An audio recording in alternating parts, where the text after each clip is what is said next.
Hi everyone. Drug addiction and control.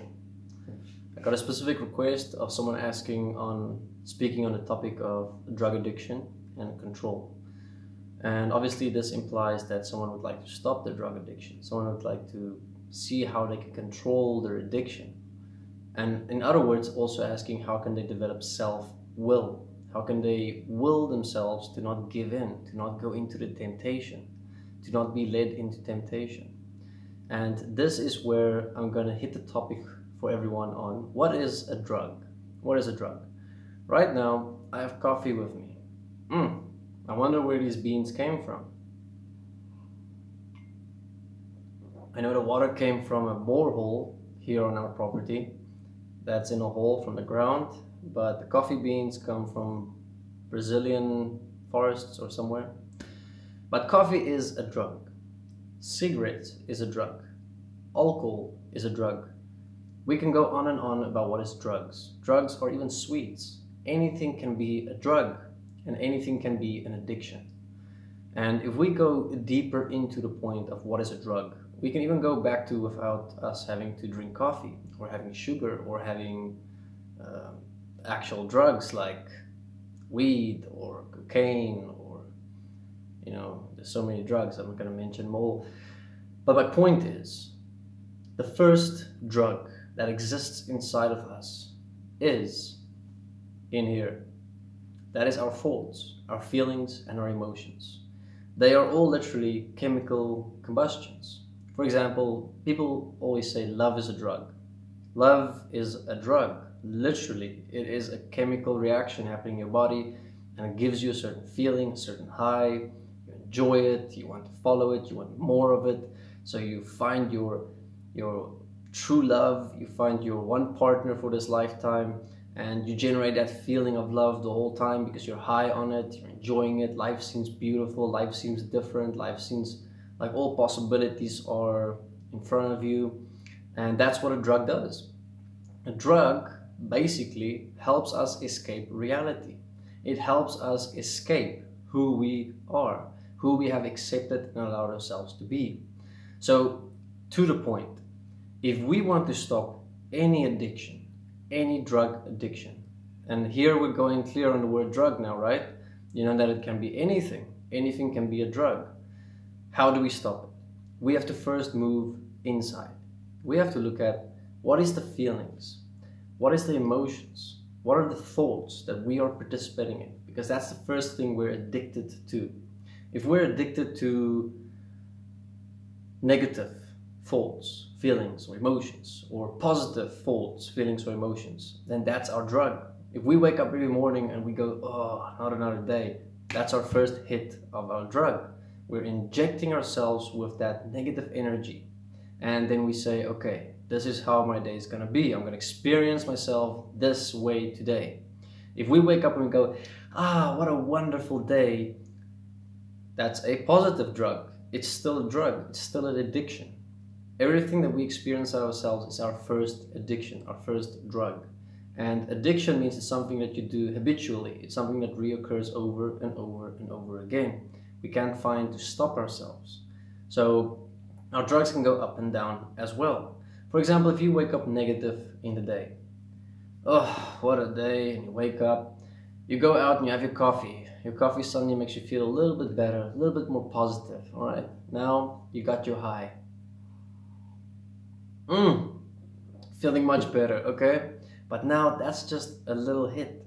You know you have to go work, you know the people you're gonna deal with, you know everything already, and what is the first thing that you know is how you experience yourself. You know that you're gonna be experiencing yourself negative and lethargic and in a bad mood and not cooperative and so on and so on. So your main goal all day is gonna be to find that one thing that satisfies you, that gives you your high. Even if that means watching TV for 2 hours and feeling good about it. That is your high now. You have now gotten yourself into your addict position where you're taking your injections of where you feel positive. And once the positive injection takes down, you will take your injection of feeling negative. Because what is the point of a drug if there is no polarity? What's the point of taking any drug? What's the point of eating sugar? What's the point of drinking coffee? What's the point of taking weed? What's the point of taking ecstasy if there isn't something that is a polarity of that? It needs to change our experience. That's what we eventually look for. Now, the point that we want to get to is understanding drugs, understanding addiction. Drug is anything that we use to hide from who we have accepted and allowed ourselves to be. And addiction is when we consistently use that drug from which we hide from something to change our experience.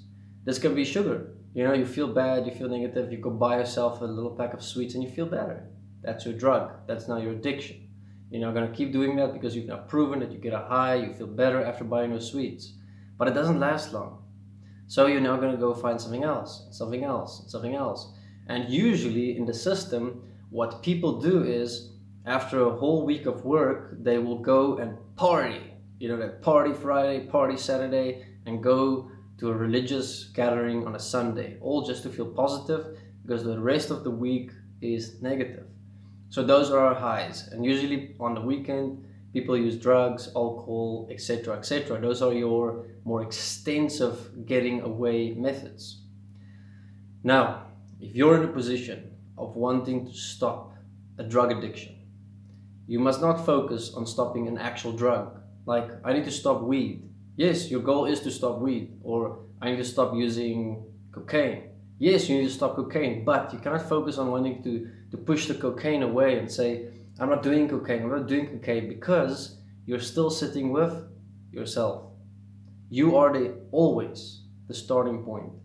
You are always the one that starts something. Nothing happens to you. You don't become a drug addict.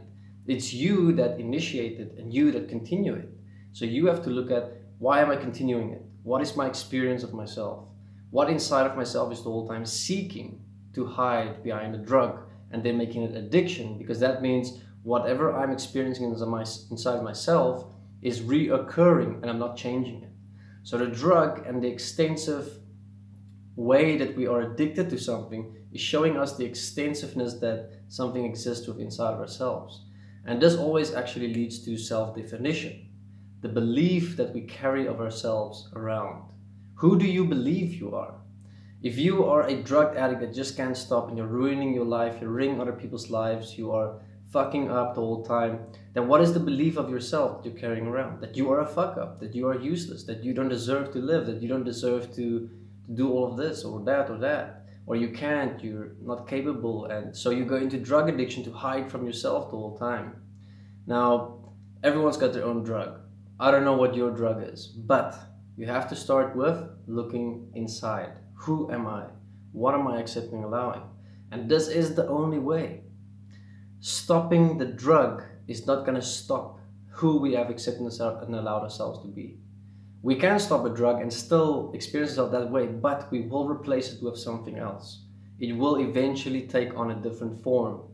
So if we stop the drug, but we haven't stopped inside of ourselves what is causing us or what is directing us to use the drug, we will just revert it to something else. Do something else that is going to be equally balancing it out, because reality wants to balance things out.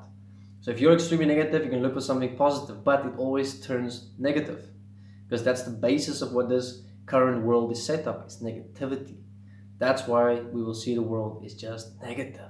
We have debts, we have money system, we have jobs, we have war, we have poverty, we have so many things in this world that everything is just negative. So who we are within this world, we have come to define ourselves as negative naturally, because of just taking everything in, not questioning who we are within this reality, and we can change this reality. So drug addictions start forming when this self-definition of who we have made ourselves believe through the input that we have received to become a reality. Now, to develop control, to support yourself, okay? This is how I have stopped my addictions with alcohol, porn, and I mean, I can go on the list on what addictions that I myself have stopped, and successfully for years now. So I can give you this as a guarantee. You need to sit down with yourself. You need to write out, self-honestly, be honest with yourself. What is the experience of yourself? What is it you're going through? What is the beliefs you have of yourself? What is the definitions you have of yourself? What is it that you are holding with inside of yourself that you just cannot stop that addiction? Because you want to constantly fulfill a prophecy that you have of yourself. It's a self-fulfilling prophecy by abusing yourself, by going into addictions outside of yourself, because you want to prove that who you believe you are inside is true. Instead of proving to yourself inside of yourself that you can define you, you can create you can be who you want to be. So the key is literally writing. Now, when you do writing in self-forgiveness, because you need to forgive yourself, that you've accepted and allowed yourself to define yourself a certain way, to have beliefs about yourself in a certain way. You need to forgive that. No one else can do that for us. And unless we take the courage to sit down and the time to write things out and to work on ourselves, the addiction will continue. The addiction will continue until it shows us physical consequences that will force us to change. And that's the route you don't want to take. That's a very nasty route. That's a route that the world, as a global scale, is heading towards. We're waiting for physical consequential changes, which will be demonizing, if I can say the least.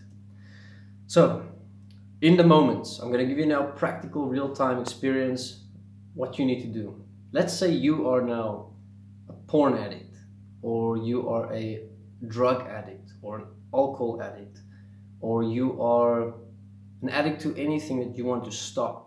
You want to stop it. This is what you do, because this is what I have done. Now, these things happen in secret. These things happen alone. These things happen in your comfort zones. These things happen when you are the authority, and no one else can tell you anything else. So it's a very, very tricky and sticky situation, because you can convince yourself, you can justify yourself, you can manipulate yourself, and no one can stop you. You are God in that moment. That's why you will give in.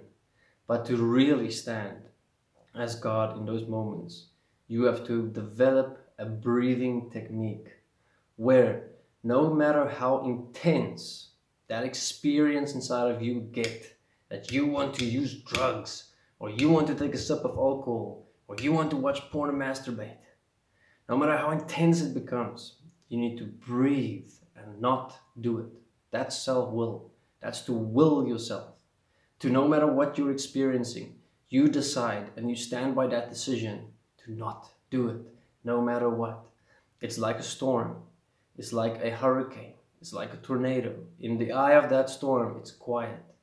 And no matter how rough it gets outside, that eye of the storm remains quiet. It has decided that this is what I'm doing, and nothing will change its way. All right? So you need to become the eye of the storm. You need to realize that you can breathe. And no matter what thought comes in, no matter what feeling comes up, while you've made that decision that you will not participate, you stand. That thought can come in that justifies it, that manipulates you, that convinces you to why you should do it. You do not allow that to lead you into temptation. Whatever feeling or experience comes up, you do not allow it to lead you into temptation, because you are leading you into temptation, and therefore you are deciding.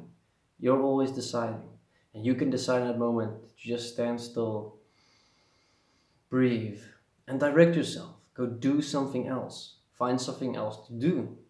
All right? If you see, okay, I need support right now, all right, go do 20 push-ups, and then breathe, and make an agreement with yourself that no matter how intense your experience becomes inside of yourself, that you're going to give into the porn, the drugs, the alcohol, whatever it is, that your agreement is no matter what, you will not give in. You will breathe. And if it gets so intense, take out a pen and paper, take out your computer keyboard, start writing, start typing the experience, but stick to the agreement of no matter what, you're breathing, you're not going to give in. This is how you develop self-confidence. This is how you develop self-trust, because you've already broken all of that down for yourself. Self-respect, to honor yourself. To honor yourself is to keep to an agreement with yourself. All of this needs to develop through these moments of self-will. It's literally a willpower that you develop. There's no easy way, I'm not gonna lie.